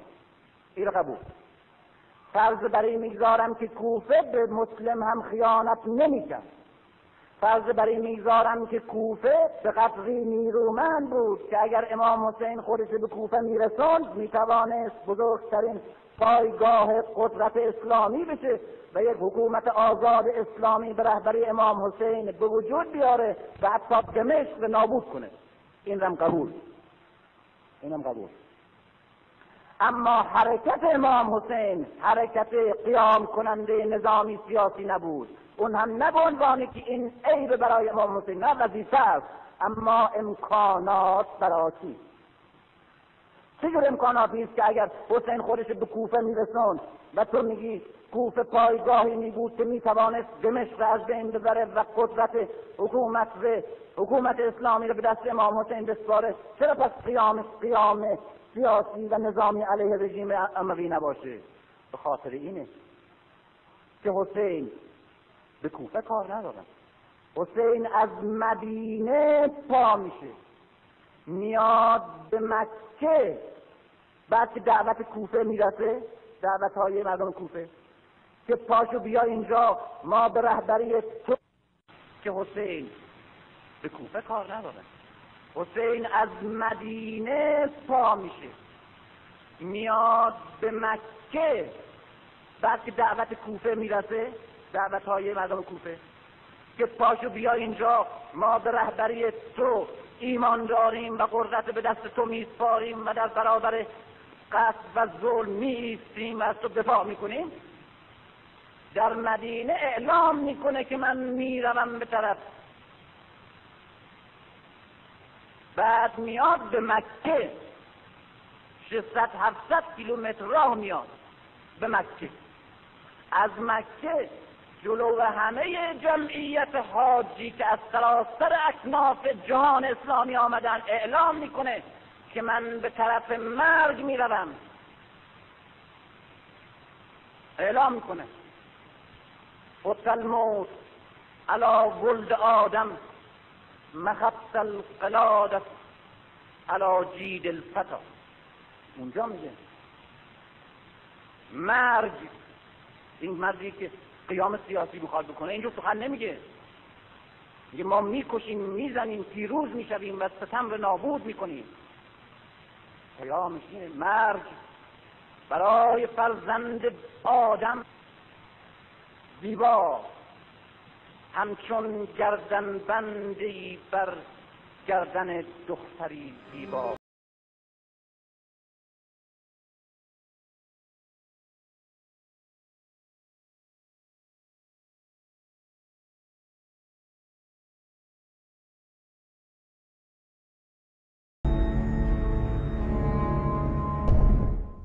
خب ما نقطه مقابل مرحوم احمد قابل که اون نظریه دفاع یا نظریه فرار برای حفظ جان رو در حقیقت مطرح میکنن. صحبت‌های مرحوم علی شریعتی رو شنیدیم که فکر میکنم دیگه نظریه شهادت سیاسی میشه که امام کاملا به قصد شهادت و برای شهید شدن در حقیقت خروج کردن. بریم ادامه اون دیدگاه رو، نقدها و پاسخها رو بشنویم. فکر میکنم به هر دو دیدگاه اینجا یک نقدها و خدشه‌هایی وارد بشه. بله، اشکال سومی عرض کردم که به کتاب شهید جاوید وارد کردن اینه که میگن لازمه پذیرفتن نظریه تشکیل حکومت اینه که امام شکست خورد. پاسخ اینه که بله، اگر امام شکست خورده باشه این دور از شأن امام نیست. در میدان سیاست کسی شکست بخوره این دور از شأنش نیست. در تاریخ و امام حسین تاریخ رو از آن خودش کرده. امام حسین تاریخ رو از آن خودش. علاوه بر این امیرالمومنین هم در جنگ با معاویه شکست خورد. میخواست معاویه رو از حکومت شام عزل بکنه، نتوانست، بلکه مصر هم از دست داد. یا امام حسن علیه السلام در برخورد با معاویه نتونست پیروز بشه. وهنی و چیز نقدی بر شیعه و تاریخ شیعه نیستش. بله، اهل بیتش اومدن با روش‌هایی، خودشون هم گفتن اگر ما از مکر و حیله استفاده می‌کردیم که خیلی از شماها سر بودیم. یا از لکنت ادهم الناس. یا امام حسن علیه السلام تا ثابات مدائنم رفت به قصد جنگ با معاویه، اما قصور و تقصیری که اصحابش کردن مجبور شد اون حضرت حکومت رو واگذار کنه به معاویه.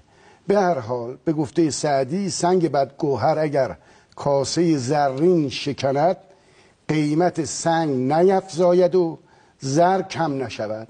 اگه سنگی بزنه طلایی رو بشکونه ارزشی به سنگ نمیشه، چیزی از طلا هم کاسته نمیشه. اگر امام شکست بخوره دور از شأن امام نیستش و چیزی از امام کاسته نمیشه. اما اشکال چهارمی به کتاب شهید جاوید وارد کردن مربوط به کوشش امام حسین برای جلوگیری از جنگ. آقای صالحی نجف آبادی میگه که امام حسین کوشید تا اونجایی که میشه جنگی رخ نده. 5 بار پیشنهاد کرد به حجاز برگرده. پس از برخورد با هور 5 بار پیشنهاد کرد که به حجاز برگرده، نپذیرفتند. 2 بار اقدام کرد که برگرده، نگذاشتند. 1 بارم یکی از اصحاب امام رو به سپاه مقابل کرد که بگذارید امام برگرده و نگذاشتند. در مجموع 8 بار امام حسین میخواست برگرده که اجازه ندادن. سخن امام هم این بود: از کرهتمونی فانا انصرف عنکم. یعنی اگر دعوتتون را پس گرفتید من هم بله، اگر ناراحتید نمیخواهید من برمیگردم و نمیام. و میخواست برگرده. این همون مرحله‌ایه که مرحوم احمد قابل میگه. این منتها یک مرحله از قیام امام حسین همه اون مراحل نیست. همه اون مراحل گفتیم قیام امام حسین 4 مرحله داشته. یک مرحلهش امام هدف ایجابی داشته، یک مرحلهش هدف سلبی داشته و اینها رو باید از یکدیگه تفکیک کرد. اشکال پنجمی که میکنن اینی که مخالفان کتاب شهید جاوید میگم اون حضرت با شهادتش دین رو احیا کرد و موجب سقوط امویان شد. این حرف آقای صالحی نمیپذیره. این که امام با شهادتش دین رو احیا کرد میگه چون این چیزی درست نیست که گفته بشه. یعنی چی این رو نمیپذیره؟ با این توضیحی که عرض میکنم آقای صالحی میگه که امام حسین به شهادت رسید، یه شکافی در اسلام وارد شد، ضربه‌ای به دین وارد شد، نه اینکه دین احیا شد. ما این رو در بحث‌های کلی آیه نجف آبادی میبینیم که کمی انگار در محدودیت زبان گیر میکنه. ببینید مثلا ما میگیم که امروز خیلی برای مردم ما فهم این نکته مشخصه که میگیم حاج قاسم سلیمانی که شهید شد از یک طرف ضربه ای به نظام جمهوری اسلامی خورده شد، از یک طرف میگیم که رهبری معظم انقلاب واقعا مثلا شاید یکی از سرداران بزرگ خودش رو از دست داد، حالا به تعبیر بعضی‌ها کمرش مثلا شکست در غم این سردار و خودشون هم بارها در مجالس حضور شما عرض کنم به این اشاره کردن. از همون طرف مردم ما میفهمند که وقتی میگیم شهید سلیمانی هم ضربه خوردیم ما، ولی مثلا احیایی کرده، مثلا نقطه عزیمتی بود برای انقلاب، یک نقطه عطفی بود که همه ما هم درک کردیم. این جمع بین اینها خیلی چیز پیچیده ای نیست که ما بخوایم خیلی به زبان مثلا بپردازیم بگیم نه خب ضربه خورد. ما راجع به عالم هم داریم میگیم مرگ عالم مثلا سلمه ای در دین به وجود میاره. آیا دوچار این اگر بخوام تعبیرش رو بگم تنگ نظری های زبانی نیستیم توی این اختلاف افکندن ها؟ خب تنها بحث شهادت نیست که شهادت امام ضربه‌ای به دین بود یا موجب احیای دین بود. در مورد امویان هم هست، میگن امام حسین علیه السلام با شهادتش موجب سقوط امویان شد. حال این که به لحاظ تاریخی اینم درست نیستش.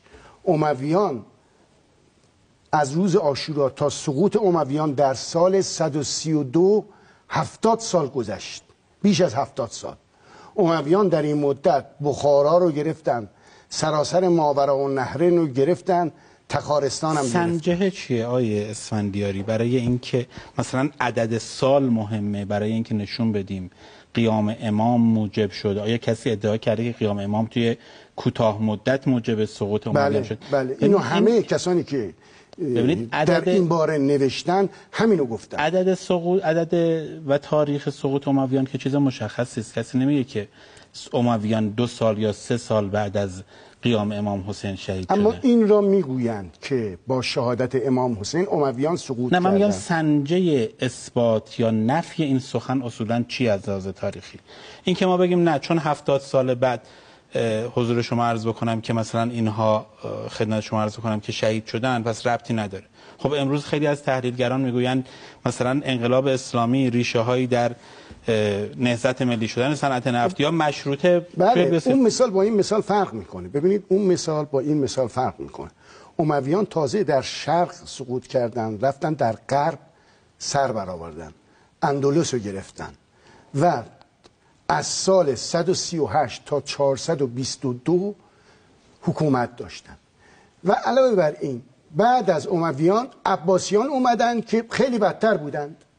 خب این که اصلا جزء حضورشون از کنم مدعای منتقدان نیست. نه، مدعای منتقدان اینه که امویان، مدعای منتقدان اینه که امام حسین با شهادتش موجب سقوط امویان شد. ما اگر بخوایم خیلی ساده بحث بکنیم یک سگانه داریم: شهادت امام حسین هیچ تأثیری در حکومت اموی نداشت، تقویت کرد، تضعیف کرد. آقای صالح نجف آبادی کدوم رو میپذیره؟ یعنی معتقده با کشتن امام حسین اونها به تقویت شد نظام اموی؟ بله، نظام امویان تقویت شد. به قول امروزی یه بزرگترین اپوزیسیون برداشته شد، بزرگترین مانع برداشته شد. رو همین حساب جشن گرفتن، شادی کردن.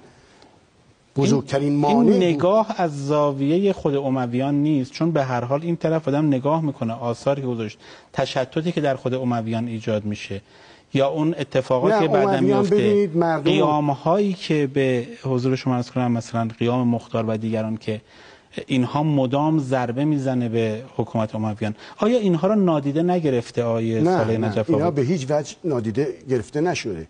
الناس علی دین ملوکهم یا الناس به امرائهم اشبه منهم به آبائهم.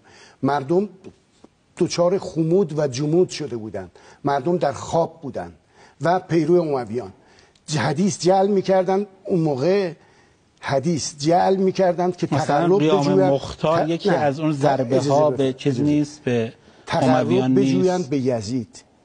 حدیث جعل میکردن که تقرب بجویند. من حرفم اینه که این صحبت ها راجع به مردم که حرف تازه ای نیست. این که مردم اگر یاری میکردن امام حسین را این اتفاق نمیافتاد. جامعه اگر بیدار بود، کوفیان و اون کسانی که نامه نوشتن اگر خیانت نمیکردن، این حرفا رو که طرف مقابل انکار نمیکنه. ولی میگم اون تأثیری که اینها میگن، این که ما بگیم چون 70 سال بعد اینا سرنگون شدن پس قیام امام بی تأثیر بوده و حتی اتفاقات معاصرش را نگاه نکنیم، یعنی همون چند سال بعدش که مثلا قیام مختار و قیام‌های دیگه‌ای که اینها مدام ضربه میزنه به قدرت بنی امیه و حتی موجب روی کار اومدن مثلا جریان‌های دیگه میشه، اینها رو نادیده نگرفتیم. نه اینا رو نباید، البته نباید نادیده گرفت.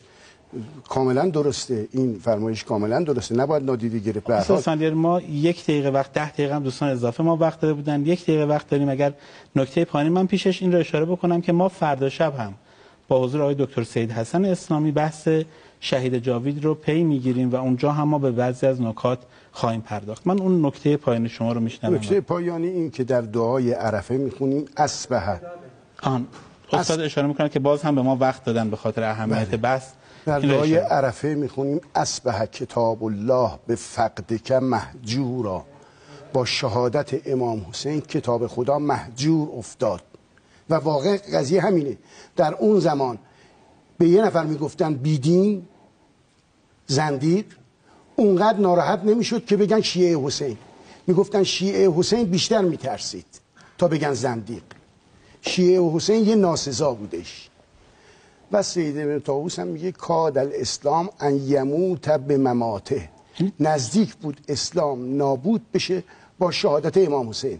یعنی شهادت امام حسین یه فاجعه، اینو ما باید یه فاجعه حرف من چون این ایام مفصل کتاب‌های آقای صالحی نجف آبادی رو خوندم، نقدها، اعتراضها، گاهی احساس میشه که ایشون حرف منتقدانش رو به معنای مبتذلی درک میکنه. ببینید از اون طرف کسانی که منتقد آقای صالح نجف آبادی هستن بسیار شأن بالاتری برای امام قائلن، شأن ولایتی، شأن وجودی، شأن تکوینی قائلن و هیچ کس انکار نکرده که اونها هستن که میگن که وقتی اولین قطره خون امام بر زمین ریخت تمام ارکان عرش به لرزه در آمد یا نزدیک بود که آسمان و زمین از هم بپاشه. این که ما میایم مثلا توی این مرحله این حرف رو ناظر به این میگیریم که خب خون امام حسین ریخت، همین امروز بخوایم منتظر نتایجش باشیم و بعد اگر کسی بگه که خون امام حسین پایه های حکومت ظلم رو سست کرد و بعد به فروپاشی منجر شد، مثلا بگیم نه تو خیلی داری ساده انگاری میکنی. یه ذره این دغدغه راجع به بحث های آقای صالح نجف آبادی وجود داره. هر کسی را اصطلاحی داده ایم، باید با ادبیات بحث باید چیز بشه. من نمیتونم بگم من چو لب گویم لب دریا بود، من چو لا گویم مراد الا بود. اینجوری نباید باشه، باید دقیق باشه. نه، شهادت امام، این که بگیم شهادت امام موجب احیاء دین شد، این تعبیر فنی نیست، تعبیر درست نیست، تعبیر دقیق نیست. ما بعضی از اینها رو راجع به خود شهادت داریم به خودی خود. ببینید ما میگیم نه، ببینید خون شهید که چون این چیزی میگن، میدونید خون شهید دین رو احیا میکنه. بله، اینایی که چون این چیزی میگن برای اینکه معتقدند که هدف امام شهادت بود، چون میگن هدف امام شهادت بود، بعد میان این آثاری رو بهش مترتب میکنند تا اون شعری که گفتن درست در بیاد، تا چیزی که گفتن درست من حرفم این است که ما حتی در نگاه قرآنی هم برای شهید شأن تکوینی قائلیم، هم او رو بعداً یعنی واقعا از جنس مرده نمیدونیم، این رو هم از جنس استعاره نمیگیم. احادیث فراوانی هم داریم که خون شهید و تلاش شهید احیاگر دین هست. حالا چرا راجع به ابا عبدالله نمیتونیم این رو قائل باشیم که خون ابا عبدالله و حرکت ابا عبدالله احیاگر دین هست؟ آیا اینجا یک بحث تکوینی، یک بحث عرفانی رو همون مقالطه اولی که اشاره کردیم نمیبریم که یک دعوای تاریخی که محجورا؟ یعنی من اصلا میخوام بگم این حرف شاید در شأن، یعنی اصلا در حوزه اختیار یک تاریخ پژوه نباشه که بخواد این حرف رو نفی بکنه یا اثبات بکنه. یعنی این حرف وقتی داره در بعد کلامی و عرفانی مطرح میشه، این در حد این نیست که یک تاریخ پژوه رو بره بگرده ببینیم خون فلان شهید کجای تاریخ را احیا کرد. یعنی این دیگه در حد و در اختیار یک تاریخ پژوه شاید نباشه. اون نکته بعدی ما تا 5 تا شد. هر 5 چیز در آخر کلام من عرض کنم، سخنم سخن سعدیه. متکلم را تا کسی عیب نگیرد، سخنش صلاح نپذیرد. کل این نقدها، اشکالات، اینها مغتنمه. ما در علم کتاب مقدس نداریم، در علم کتاب مقدس نداریم، در دین کتاب مقدس داریم، اون هم فقط قرآنه و به جز قرآن هیچ متن دیگه‌ای، هیچ کتابی نیست که بین دو جلد از ابتدا تا انتهاش همه مطالبش. منتها تو نقد باید انصاف و رعایت کرد دیگه. ابن قبه یه جمله خیلی قشنگی داره، میگه اول الاشیاء به اهل الدین الانصاف. انصاف ویژگی که در درجه اول باید اهل دین داشته باشند و انصاف تعبیر دیگرش عدالته. قرآن به ما آموخته ولا یجرمنکم شنآن قوم علی ان لا تعدلوا اعدلوا هو اقرب للتقوی. شما اگر با گروهی دشمن هم هستید، عداوت هم دارید، مبادا از مسیر عدالت خارج بشید. و در احادیث امیرالمومنین هم آمده که اون حضرت میفرماید اعدل فی العدو و الصدیق، با دشمنت، با دوستت، با هر دو با چیز باشه. تمام این نقد ها مغتنم ناقدان کتاب، خدا رحمت کنه، آقای صالحی نجف‌آبادی، آیت الله صالحی نجف‌آبادی خدا رحمت کنه، در مجموع این مباحث، این 19 کتابی که در رد شهید جاوید نوشته شد، با کتاب شهید جاوید، این 20 کتاب، این بحث عاشوراپژوهی مشتعل شد، گرم شد. این پرچم امام حسین در مجموع بالاتر رفت. درسته یه حواشی به وجود اومد که نباید اینها به وجود می اومد. آقای صالحی هم به هیچ وجه نمیخواست این حواشی به وجود بیاد، اما دیگه حالا استاد من به عنوان یک پرسش آخر، چون شاید برای بینندگان مهم باشه، این نظریه حکومت، اون نظریه دفاع و بیعت خاص رو که دیگه نقدش رو گفتیم و در حقیقت شما نشون دادید این یک جزئی از اون حرکت هست، آیا نظریه حکومت و نظریه شهادت اینها قابل جمع هستن؟ یعنی این کسی میتواند قائل به هر دو باشه که امام هم دنبال حکومت بود و هم دنبال شهادت بود یا خیر؟ ادعی عرض کردم، ادعی همین نظر رو دارن، میگن امام در درجه اول، امام نخست در پی حکومت بود تا هنگامی که حبیب ابن مظاهر رو فرستاد که بره یاورانی از بنی اسد بیاره. اونجا که حبیب ابن مظاهر دست خالی اومد، امام از اونجا به بعد در پی شهادت بود. حالا این نظریه رو میشه به گونه دیگه ای درست کرد. این با این عبارتی که من عرض کردم اشکال داره، این نظریه زود رد میشه. بگیم امام تا برخورد با حر، برخی اینجوری گفتن امام نظرش تشکیل حکومت بوده تا برخورد با حر، اگر از برخورد با حر به بعد به طرف اگر شهادت ساحات رو ما عوض بکنیم چه؟ یعنی این که ما این دو ساحت رو در عرض هم دیگه نگیریم، بلکه اون رو تو درجه اول و درجه دوم بیاریم. آیا این امکان وجود نداره که مثلا شهادت به اهداف درجه اول تعبیر بشه و حکومت هدف درجه دوم باشه؟ نه. ببینید مثلا ما در آثار بسیاری از این شهدا که میخونیم، وقتی ازشون پرسیم ما کاری که الان داریم روی شهدای مدافع حرم میکنیم، برای چی میری سوریه؟ برای اینکه شهید بشه، یعنی به شوق شهادت دارم میرم. ولی آیا واقعا اون وقتی که میره توی سوریه و توی معرکه قرار میگیره با داعش، با نیروهای تکفیری میجنگه، این داره دنبال این هست که کشته بشه، یا اینجا هدف درجه دومش این هست که حضور شما عرض بکنم با دشمن مبارزه بکنه؟ این زیغ تعبیر وامی داره یک جوانو بگه که من برای شهادت میرم. تعبیر دقیق علمی این نیست. برای شهادت نمیره، برای اینکه منکر رو دفع بکنه، برای اینکه دشمن رو دفع مثلا کنه. به شوقشون برای اما شهادت. به شوق، بله. ببینید هدف غیر شوقه، هدف غیر نتیجه است. به شوق این بره و قتلا فی سبیلک فوفق لنا، دعا ما میکنیم که خدایا شهادت رو نصیب ما کن، اما ما برای کشته شدن نمیریم، برای دفع دشمن میریم. یعنی اینجا شما باز هم احساس میکنید از نظر تاریخی نمیشود این دو دیدگاه رو کنار هم دیگه جمع کرد. بسیار ممنونم. اگر نکته پایانی دارید میشنویم. من از عوامل استودیو و مدیران شبکه 4 خیلی تشکر میکنم. این شبها ما خیلی زحمت دادیم به شما و دوستان پشت صحنه. امیدوارم که ان شاء الله خود ابا عبدالله اجر شما رو بده. ما شما رو تا این وقت شب اینجا سرپا و با این زحمات نگه داشتیم و مزاحمتون شدیم. ان شاء الله که این مباحث مفید باشه. ما فردا شب هم درباره کتاب شهید جاوید و مسئله های روشی، اون دعوای بین تاریخ و کلام و مباحث دیگری با حضور آقای دکتر سید حسن اسلامی محضر شما گفتگو خواهیم کرد. ما رو در این شبها از دعای خیر خودتون محروم نکنید. موفق باشید و سربلند. حسن شهید.